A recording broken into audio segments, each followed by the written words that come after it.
So hi, everyone. Thanks again for joining us. It's great to have you here. And thank you, Elizabeth, for speaking at another event. It's great to have you back. So Elizabeth Long is a leading immigration lawyer in Canada.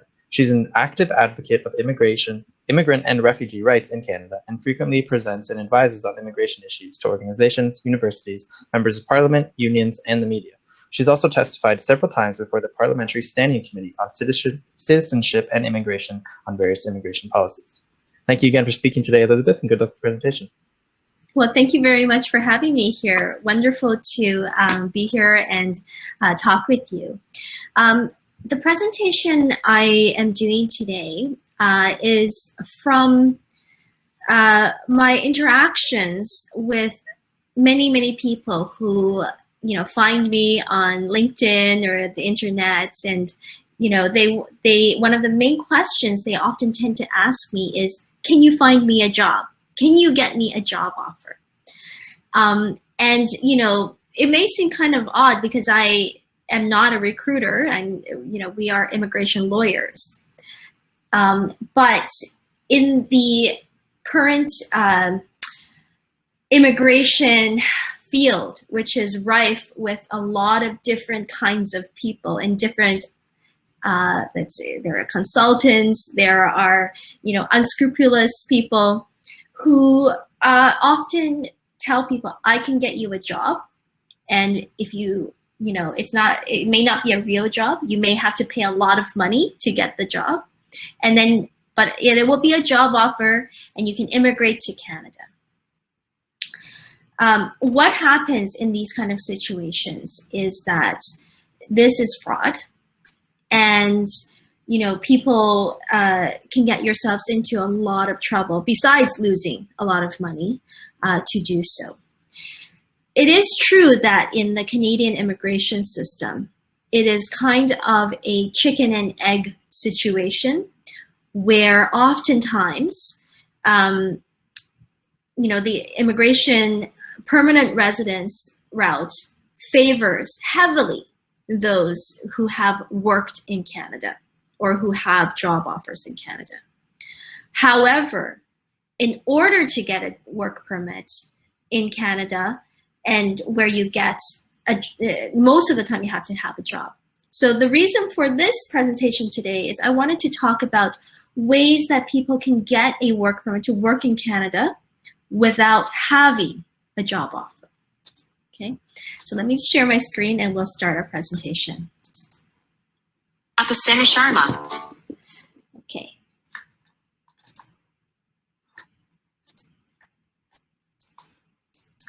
All right, let's see here.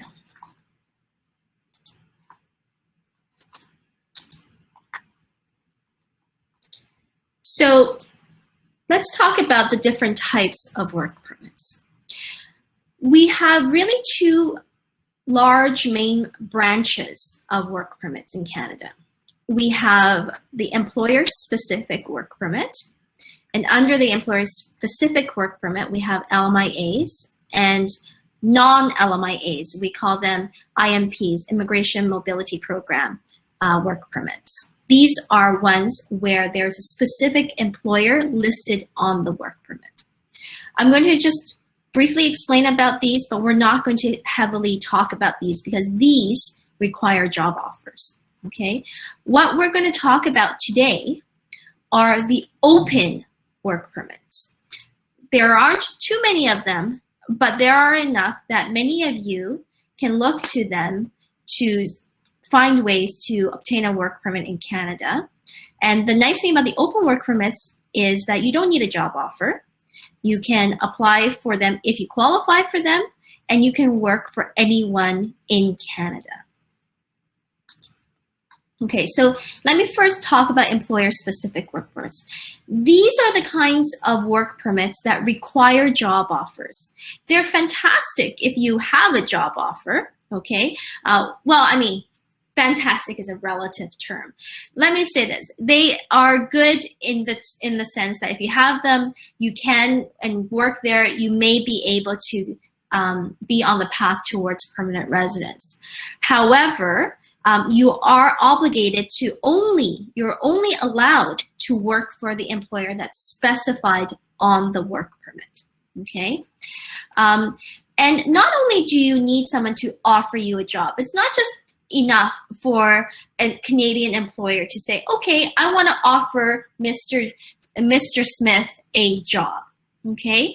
In order for most employers to be able to hire a foreign worker in Canada, they have to apply for what's called a labor market impact assessment, the LMIA. And there are two main types of LMIAs that most people apply for. The normal LMIA is a route where employers, they need to recruit Canadians. They need to advertise, and then they need to convince an officer that they can't find another Canadian for the position. By Canadian, I mean Canadians or permanent residents, okay? And so really, you know, unless you had a very, very specialized field that the employer just could not find a Canadian and they really, really want you to work for them, either that or perhaps, you know, it's in a very rural place and, you know, they're not able to find the people that they need to do this work. You're likely not going to be able to have an employer who's never met you, who's never, you know, has to undergo this whole process to get a LMIA. They probably wouldn't do that. I'd say 99% of people who come to me and tell me, you know, I'm going to look for a job in Canada, aren't able to find a job unless they already had a work permit to work, okay? However, if it comes from a company, if a company has identified someone that they really want to have work for them, then we go this route. The second route is something that we've been doing a lot, and that's with the global talent stream. And that's mostly to work with tech workers. So we do have a big shortage, and the government has recognized that we do have a big shortage of tech workers in Canada. And if we go this route, the employer does not have to try to recruit Canadians. However, they do have to provide a labor market benefit plan where they show that they're going to hire Canadians or they're going to train Canadians as well. So that's one route. And then the second one is called the International Mobility Program. And that's a big basket where, you know, a lot of different kinds of work permits, like the intra-company transferee work permits, free trade work permits, francophone work permits. And these are all different kinds where the employer is exempt from the LMIA, but again, they have to be the ones who are offering the position, and then we can apply for the work permits then. So today what I wanted to concentrate on are open work permits, okay? What are open work permits? Open work permits are really nice because they're open. You can work for anyone you like. And as a result, when an employer advertises and, you know, they're recruiting for someone, real recruiting, really, you know, they're really hiring recruiters, or they're really, you know, advertising their jobs. When you apply to them, they will ask you, can you work for us? Are you authorized to work in Canada? And you can tick, yes, I am authorized to work. And that makes a huge difference as to whether or not you can get a job in Canada. Depending on the category, some categories, and we'll talk about this, the spouses can also get open work permits to work in Canada as well, as long as you have a high-skilled position most of the time. And if you have a work permit, your children can go to, their minor children, like under the age of 18, depending on the province, right, can go to grade school without paying international student fees, okay? And you know, when you come to Canada, if you work for 3 months, you will normally be eligible for public health care. You and your family will be eligible. So it's a nice thing to have for sure. How do we get them? Well, you have to qualify under specific categories, okay? The first one that I tend to recommend the most is the post-graduation work permit. And these are for international students who have come to Canada and who have graduated from eligible programs. Let me emphasize eligible programs, okay? So you can get a study permit in Canada if a school falls under a DLI list. But just because the school is under a DLI list and you can get a study permit to study there does not mean that when you graduate, you will be eligible for postgrad work permit. Most of the time, it's only public universities or colleges that can qualify. There are some specific schools, sometimes, you know, Bible seminaries or some, pilot schools that you may get a postgrad work permit as well. There's a whole list on the IRCC website where it says the DLI list, okay, and whether or not they offer programs that are eligible for postgrad work permit. Okay, so you have to undertake a program that, for example, even if you go to a public university, but you're doing an ESL program, that does not qualify you for a postgrad work permit. There's a whole, set of rules as to what you have to do to to qualify the program, and also you have to study full-time as well. As a full-time student, you have a study permit, you can get a postgrad work permit. Okay, so that's the first step. Now, how long is the work permit going to be for? Well, that depends on your program. The rule is if your program is up to 2 years, then your work permit is only valid for the same length of time as your program. So if I did a 1-year program, it would be worth 1 year. If I did a 16-month program, it's worth 16 months. That being said, please understand that in Canada, an academic year is not necessarily 12 months. Most academic years are equal to 2 semesters, which is around 8 months. So it could be that, for example, a master's student who does 16 months straight and does 4 semesters, right? That may be equal to 2 academic years, and you can get a 3-year work permit. So any program that is 2 years or more, you can get a 3-year work permit at the end. And also, if you do a 1-year program, and then, let's say you come to me and I say, 1 year is not going to cut it in order to get your permanent residence, I might tell you to, I'm sorry, you go back and study 1 more year. So you do 1 year plus a 1 year, and the second one has to be completed within 2 years of the first year's completion. Then you can get a 3-year work permit, okay?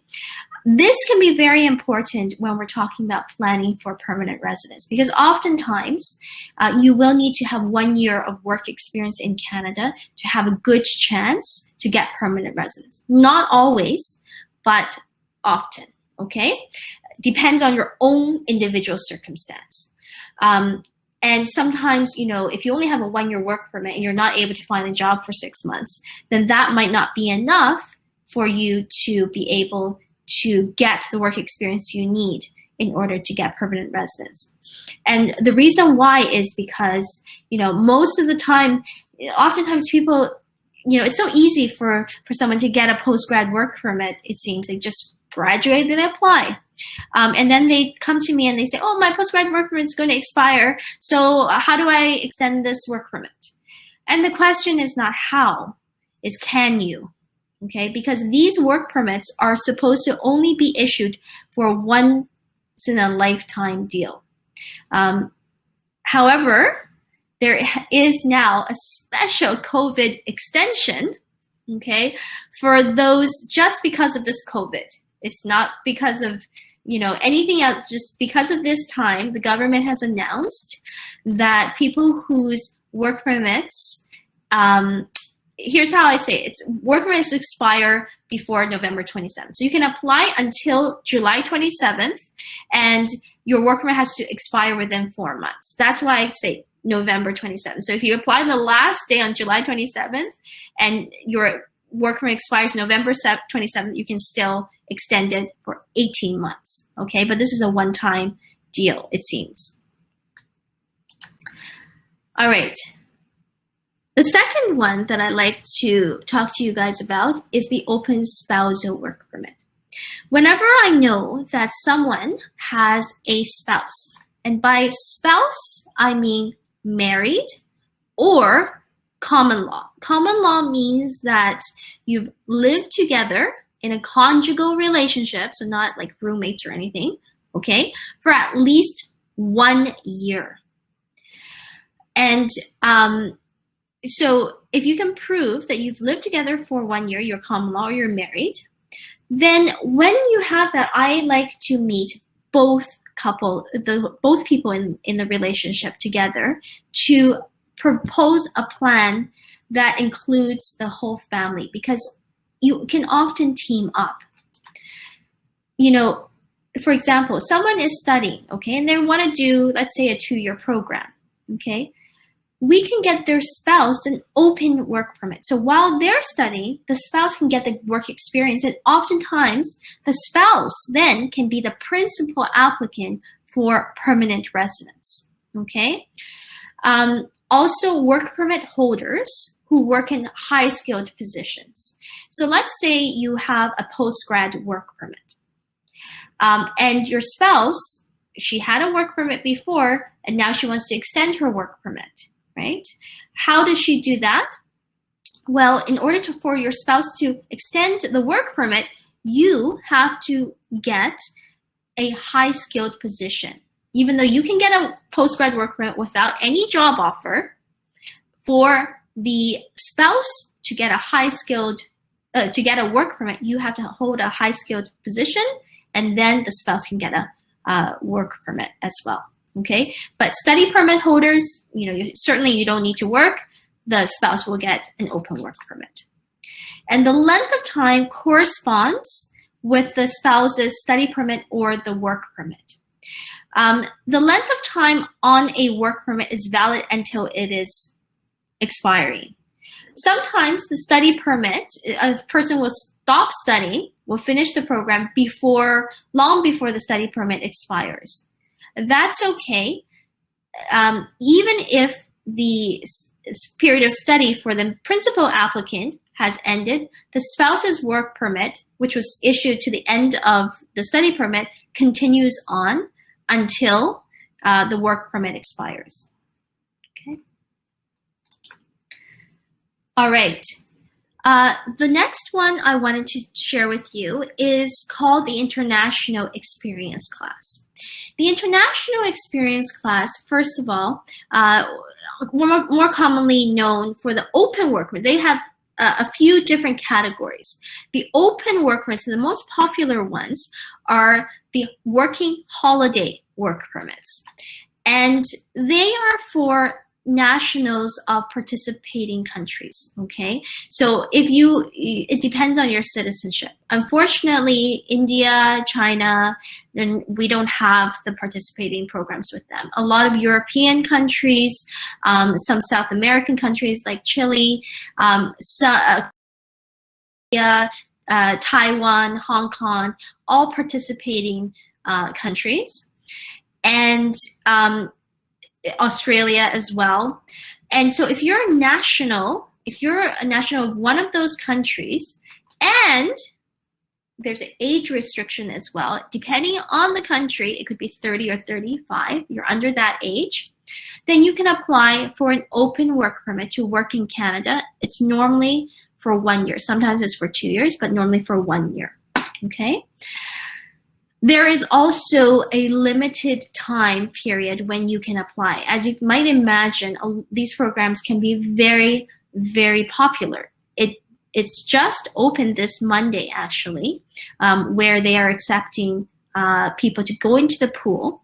And because they have a quota, what they're doing now is rounds of invitations, where they are just randomly selecting people who qualify and are in the pool to invite them to apply for these work permits. But these work permits are very nice to have if you qualify for them, because it really gets you into the door to work with employers in Canada. And once you've started working with them and the employer likes you, it's more likely that they will continue on and offer you a job, maybe apply for LMIA or other work permits that are employer specific if your work permit expires. Or if you don't waste any time and you find a job right away, then we can, and you have 1 year of work experience under your belt, you may very well be on the path towards permanent residence as well. The next one I wanted to talk about is an exciting one. It's especially for Hong Kong passport holders. So Hong Kong SAR or the BNO, those are the ones who are lucky enough to now qualify for this special passport, special work permit. This is an open work permit. You have to have obtained a post-secondary degree. It could be anywhere in the world. It does not have to be in Canada, okay? And if you have a bachelor's, master's, or PhD, you can, any of them, you can do, even masters with 1 year, you can qualify. If it's not that, then you have a college program. It needs to be a 2-year college program. Okay, if you obtained your degree from outside of Canada, absolutely you can do that. It's just that you require a third-party education credential assessment to evaluate your program to make sure that it's equivalent to a program in Canada that's either a college program of 2 years or more, or bachelor's, master's, or PhD program in Canada. The work permit will be good for 3 years, and a spousal work permit is also available. Even without a job offer, a spousal work permit is available as well. This is really, really attractive for Hong Kong, if you're lucky enough to be one of the Hong Kong passport holders. The government, given the recent situation in Hong Kong, the government has really extended itself to try to provide a good pathway for Hong Kongers, so that they're going to be, they've already announced that they're going to have a special permanent residence scheme where if you worked in Canada for a year, you may be able to apply for permanent residence as well. Now that's not in place yet, so some of the details are still a little bit unknown. I'm going to provide a newsletter link at the end of my slides, and if you wanted to contact us for any, you can contact us as well. And if you sign up to the newsletter, you'll get updates when these kind of new programs come out. Just one last note with regard to this program. Because of the COVID restrictions on border controls, oftentimes if you don't have a job offer in Canada, you may not be able to enter Canada right now. Once the restrictions lift, then you can come to Canada then. The final one I wanted to talk to you guys about is not really something where if you don't have a work permit, you can apply for. It's for those people who have open work permits. And as you can see, a lot of times, the open work permits that I've spoken about, they are non-renewable. They're just a once-in-a-lifetime deal, like postgrad work permits or IEC work permits. But if you are on your way at a certain stage of your permanent residence application and you hold a work permit, it could be open, it could be employer specific, you may be able to apply for these open bridging work permits while you're waiting for your permanent residence, okay? So for example, express entry. If you have submitted your application, it's not enough to be put into the pool. You need to have submitted your application, and then once you've received your invitation to apply, you've submitted your application, and your work permit is going to expire within 4 months, you can apply for a bridging work permit. Provincial nominee program.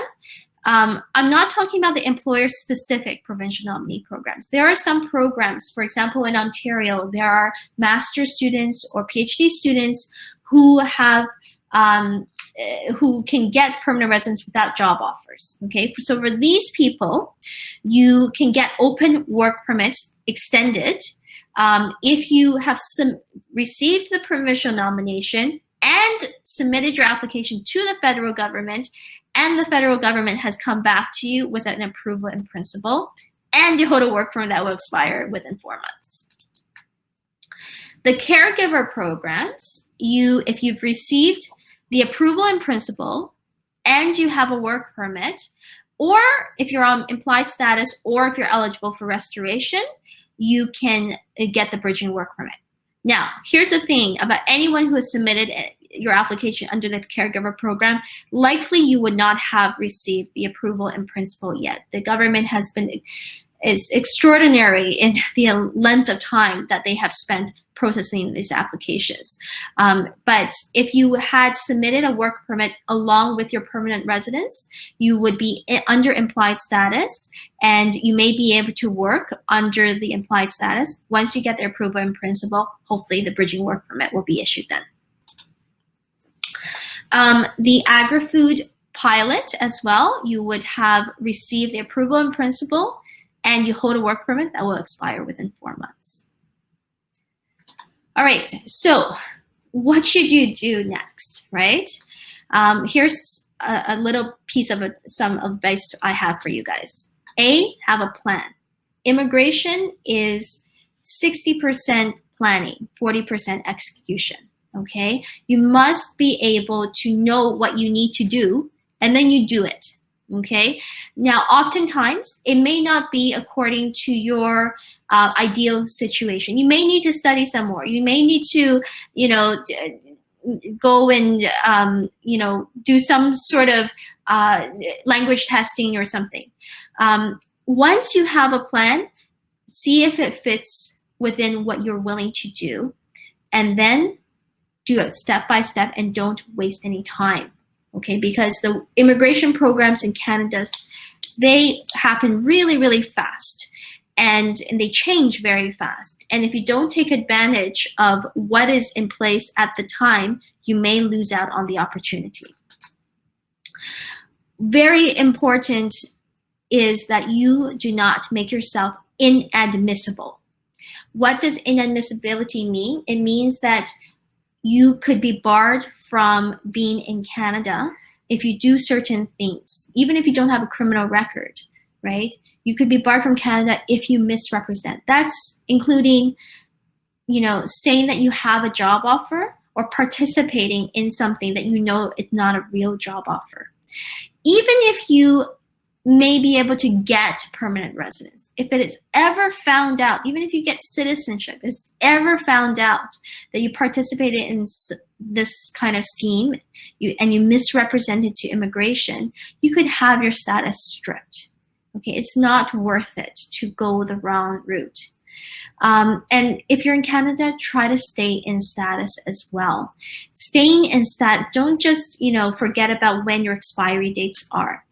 That is your responsibility. You must make sure that you can do anything you can to stay in status. That goes back to the plan, but also I'm sure some things happen. You should have a good immigration lawyer there, to talk to the lawyer and ask what should you do, in order to get to your way to permanent residence. If your application is rejected, you must contact a lawyer right away, okay? Federal court notice period. So if you need to go and if it's a wrong decision and you want to go to federal court to have a judicial review, there's a very strict deadline, okay? So don't wait. If the application is filed outside, it's 60 days. If it's filed inside Canada, it's only 15 days. If you don't at least file the notice that you want to have a judicial review, apply for judicial review, then you could miss your window of opportunity. Also, IRCC, even if you don't go to court, but you want the IRCC to have another look at your application, they will only consider a one-time deal to look at your application again. So if you do it yourself or you hire someone who is not great, and you submit it and it's rejected, and then you want, a good lawyer to do it for you, the IRCC will not look at that again, okay? So advice, hopefully this won't happen to you, but if it does, contact a good lawyer right away. All right, so this is my information here, and our newsletter, if you'd like to, go on the newsletter and click here, or go on our website, lmlawgroup.com, and you can find us there. Okay? All right. So that's it for me today, and I think we are just out of time. I don't know if there's any ability to answer any questions right now. Let's see here. Yes, for the PowerPoint, we will be sharing the PowerPoint afterwards. And are there any sites we can find jobs outside Canada as Francophones? Well,